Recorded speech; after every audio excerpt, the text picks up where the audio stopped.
Hi guys, हमें चाहिए कि हम इस बटन पे क्लिक करने के बाद हमारा एक डेट पिकर ओपन हो जाए। तो हम चलते हैं हमारे बटन के अंदर, जो कि हमारा ये था आइकॉन बटन। फिर हम ऑन प्रेस के अंदर यहाँ पे लिख सकते हैं शो डेट पिकर। ग्रेट, हमारे पास डेट पिकर है। और ये क्या क्या लेता है, एक कॉन्टेक्स्ट लेता है, बहुत सही। और हमें पास करना पड़ता है इनिशियल डेट। अब ये इनिशियल डेट क्या होता है, जो डेट आपको पहले से पिक की हुई देनी है वो। और ये ऑब्जेक्ट लेता है एक डेट टाइम का। तो हमें यहाँ पे डेट टाइम चूज करना है। तो मैं यहाँ पे पास कर देता हूँ डेट टाइम। और हमारे पास एक कंस्ट्रक्टर होता है डॉट नाउ करके, जो अभी का टाइम देता है फ्लटर को। ऑल राइट, उसके बाद हम देखते हैं हमारे पास है, मैं इसे क्लोज कर देता हूँ, फर्स्ट डेट। फर्स्ट डेट ये है कि आपका कैलेंडर कौन से डेट से स्टार्ट हो जाना चाहिए। तो हम कहते हैं कि हमारा जो आज का डेट है उससे -2 दिन कर लो, वहां से हमें दिखा दो। ठीक है, फिर हमने क्या कहा, डेट टाइम डॉट नाउ। हमने आज की डेट ले ली और हम इसमें से 2 दिन सब्ट्रैक्ट करने वाले, तो हमने सब्ट्रैक्ट चूज किया। और हमें इसके अंदर पास करना पड़ेगा एक ड्यूरेशन। और ये ड्यूरेशन क्या होता है, ड्यूरेशन इज लाइक डेज के अंदर, सेकेंड्स के अंदर हम पास कर सकते हैं। हमने ड्यूरेशन एज अ ऑब्जेक्ट पास कर दिया, इंस्टेंशिएट कर दिया क्लास को। और हम चाहते हैं कि हमारे 2 दिन बैक रहे, तो हमने डेज चूज कर लिए 2। ग्रेट। अब हम चाहते हैं कि हमारा लास्ट डेट क्या हो, जो कि हमारा जो आज का डेट है उसके आगे 2 दिन, यानी ये एडिशन 2 दिन का करना है हमें। तो हम यहाँ पे date time dot now choose कर लेते हैं। और उसके साथ हम चाहते हैं कि ऐड करें इसके अंदर एक ड्यूरेशन 2 दिन का। ग्रेट, हमने 2 दिन का ड्यूरेशन ऐड कर लिया। और हम यहाँ पे 2 डायरेक्ट नहीं ऐड कर सकते, हमें डेज 2 ऐड करने, तो हमने डेज 2 कर दिया। नाइस, मैंने इसे सेव कर दिया। अगर आप हम इसके ऊपर क्लिक करने की कोशिश करें तो हमारे पास एक डेट पिकर चूज होके आ गया। और अगर आप नोटिस करो, हमारी आज की डेट थी 12, इसलिए इसने यहाँ पे हाईलाइट कर दिया, क्योंकि हमने इनिशियल डेट आज की दी थी। और उससे पहले जो फर्स्ट डेट था वो 2 दिन पहले का आ गया। उससे पहले हम कोई चूज नहीं कर सकते, लेकिन हम 10 को चूज कर सकते हैं। और वैसे ही लास्ट डेट तो जो था वो 2 दिन बाद का था। All right. और अगर मैंने जो डेट चूज करी है और उसे मैं प्रिंट करके देखना चाहूँ तो कैसे कर सकता हूँ। तो हमारा जो शो डेट पिकर है ये एक डेट टाइम रिटर्न करता है, लेकिन ये बस डेट टाइम नहीं रिटर्न करता, ये एक फ्यूचर डेट टाइम रिटर्न करता है। फ्यूचर क्या होता है, फ्यूचर इन द सेंस, अगर आपने इसे क्लिक किया, आप कुछ देर वेट कर रहे हो जब तक यूजर इसे क्लिक नहीं करता। अगर इसने यूजर ने इसे क्लिक करा, फिर ओके दबाया, फिर हमें तो ऑब्जेक्ट मिला ना। ये हमने इसे क्लिक करने पे, ऑन प्रेस्ड इवेंट होने पे थोड़ी ना मिला। इसलिए हमें एक फ्यूचर बनाना पड़ेगा, हमें बताना पड़ेगा कि हम आगे जाके डेट टाइम देने वाले हैं। तो इसलिए हम क्या करते हैं, हम यहाँ पे अवेट कीवर्ड यूज करते हैं। हम वेट कर रहे हैं जब तक यूजर हमें डेट टाइम पिक करके देगा। और अवेट यूज करने के लिए आपको एक असिंक्रोनस मेथड यूज करना पड़ता है, और उसे हम डिफाइन करते हैं हमारा जो फंक्शन है उसके जस्ट बाद, हमारे बॉडी से पहले हम एसिंक कीवर्ड लिखते हैं।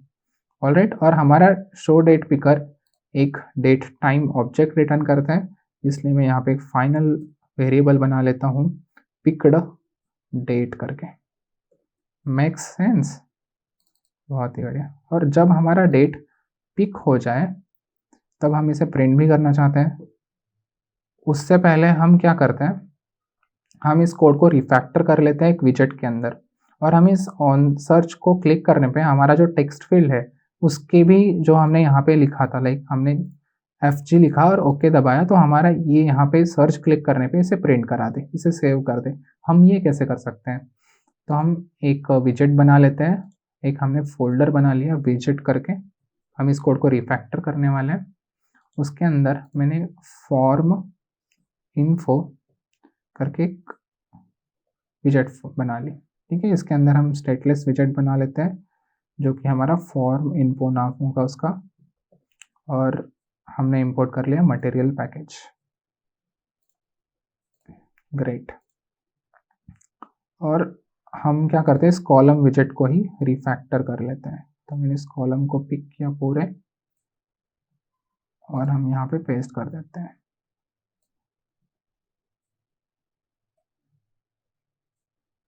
नाइस। और हमें इसे इंस्टेंशिएट भी करना पड़ेगा हमारे कंटेनर के अंदर, फॉर्म इन्फो फाइल को भी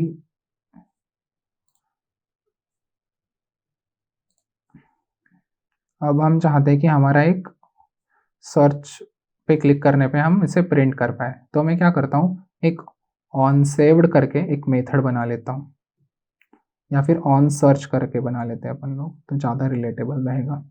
ठीक है, हमने एक मेथड बना लिया ऑन सर्च का, इसके अंदर हम प्रिंट करना चाहते हैं। उससे पहले मैं आपको बता दूं कि हम जो ये फॉर्म यूज़ कर रहे हैं यहाँ पे, उसके अंदर हमारे पास ये हमें पता कैसे चलेगा कि ये फॉर्म अब सेव होना है। लाइक आपने ओके दबा दिया, ठीक है, लेकिन अगर यूज़र को कुछ एडिट करना हो तो तब क्या करेगा, वो जब सर्च के ऊपर क्लिक करेगा तभी तो हमें इसे प्रिंट करना होगा, इसे यूज़ करना होगा।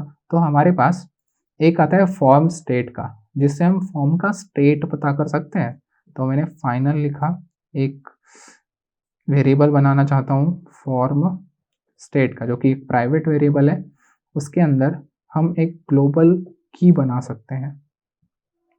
ये ग्लोबल की क्यों बनाई हमने, एक ही क्यों नहीं बनाई, क्योंकि अगर सपोज आप कोई ऐप के अंदर काम कर रहे हो और इसके बहुत सारे टेक्स्ट फील्ड्स हैं, तो आपको हर बार कोई की बनाने की ज़रूरत नहीं होती। आप एक ग्लोबल की बना दो और इसका नाम, इसका टाइप रख देते हैं हम फॉर्म स्टेट।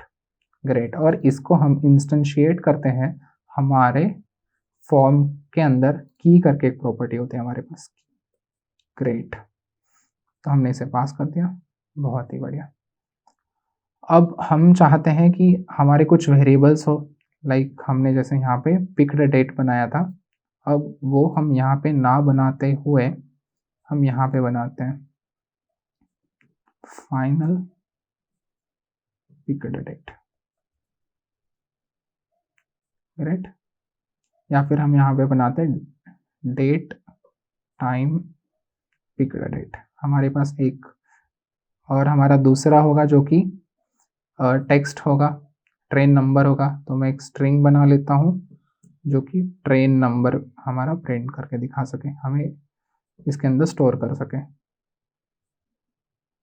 ठीक है, हमने दोनों प्राइवेट फील्ड्स बना लिए और हम इस पिक्ड डेट को यहाँ पे इंस्टेंशिएट कर देता हूँ। ग्रेट।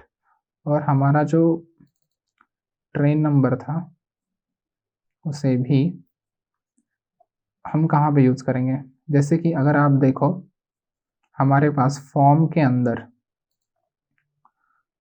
टेक्स्ट फॉर्म के फील्ड के अंदर हमारे पास ऑन सेव्ड करके एक मेथड होता है। ठीक है, वो क्या करते हैं, एक वैल्यू देते हैं, जो नई वैल्यू हमने लिखी है उसके अंदर। ठीक है, यहाँ पे हमारे ट्रेन नंबर के अंदर ये नई वैल्यू सेव कर देता हूँ। और जैसे कि हमने पहले ऑन सर्च बना लिया था, इसके अंदर हम क्या करते हैं, इस फॉर्म स्टेट को सेव करने की कोशिश करते हैं। तो अगर किसी ने ऑन सर्च प्रेस किया, हमारा सर्च बटन प्रेस किया, तो हम form state dot current state हम इससे एक्सेस कर सकते हैं, और इसके ऊपर हमने सेव करके एक मेथड कॉल कर दिया, जिससे हमारा फॉर्म स्टेट सेव हो जाएगा ऑन सर्च पे। लेकिन हमें ऑन सर्च को कॉल भी तो करना पड़ेगा, वो हम कहाँ पे कॉल करेंगे, हमारे ऑन प्रेस्ट के ऊपर। तो मैं इसे हटाकर यहाँ पे कॉल कर सकता हूँ। ठीक है, यहाँ पे एक गलती है। गलती क्या है पता है, आप इस ऑन सर्च को, जैसे ही ये रेस्ड बटन बिल्ड होगा ना हमारे बिल्डर के अंदर, तब ये ऑन प्रेस्ड अपने आप चल जाएगा, क्योंकि आपने यहाँ पे इसका इंस्टेंस बना दिया है, आपने इसको कॉल करने का दे दिया, आपने इसका पॉइंटर नहीं दिया। हम क्या करते हैं, इसका बस नाम दे देते हैं ऑन सर्च का। इससे क्या होगा, ये पूरा फंक्शन तो नहीं चलेगा, इसका बस पॉइंटर दे दिया हमने। जब इसके ऊपर कॉल बैक आएगा तब ये वाला फंक्शन कॉल होगा। This is the right approach. ठीक है, फिर हम चाहते हैं कि हमारे दोनों चीज़ें प्रिंट हो जाए, तो हमने प्रिंट के अंदर पहले पिक्ड डेट चूज करा, फिर हम चाहते हैं कि हमारा ट्रेन नंबर प्रिंट हो। ऑलराइट, हम ट्राई करते हैं इज दैट वर्किंग। तो हमने हमारा डीबग कंसोल खोल लिया। ठीक है, और मैं ट्राई करता हूँ हमारा ट्रेन नंबर देने का एज दिस। ठीक है, और हम हमारी डेट पिक कर लेते हैं परसों की। That's nice. और हमने सर्च पे क्लिक कर दिया and we got our whole date which is year, month and a day with a hour, minute and so on. और हमारे पास हमारा पूरा ट्रेन का नंबर प्रिंट हो गया। बहुत ही बढ़िया। सी यू नेक्स्ट।